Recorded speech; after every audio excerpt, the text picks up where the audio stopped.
అక్కడ ఉన్నటువంటి మిగతా వాళ్ళందరూ అటు.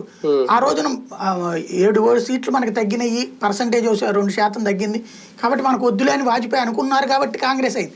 లేకపోతే ఆ రోజున కూడా కాంగ్రెస్ గెలిచేది కాదు.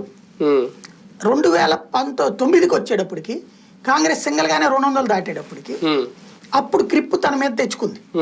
అప్పుడు తన పంత నెగ్గించుకుంది మిత్రపక్షాల దగ్గర. అలాంటి పరిస్థితి కావాలని కోరుకుంటోంది కాంగ్రెస్ పార్టీ. అందుకోసం కనీసం 200 సీట్లు రావాలని కోరుకుంటోంది. ఇక్కడ ఆ పరిస్థితి కావాలంటే వీళ్ళందరూ సహకరించాలి.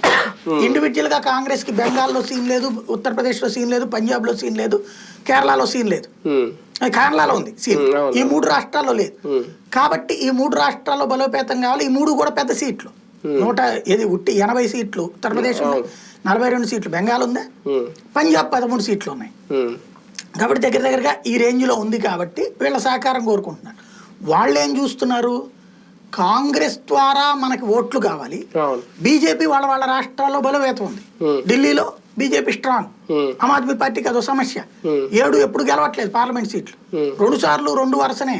పంజాబ్ లో 4 సీట్లు తెచ్చుకుంది కానీ ఢిల్లీలో వీక్ అవుతుంది, అసెంబ్లీకి గెలుస్తుంది, పార్లమెంట్ లో ఓడిపోతుంది. అదే కాంగ్రెస్ పార్టీ కూడా తోడొస్తే ఆ 7 సీట్లు మేమే గెలిచేసుకోవాలి.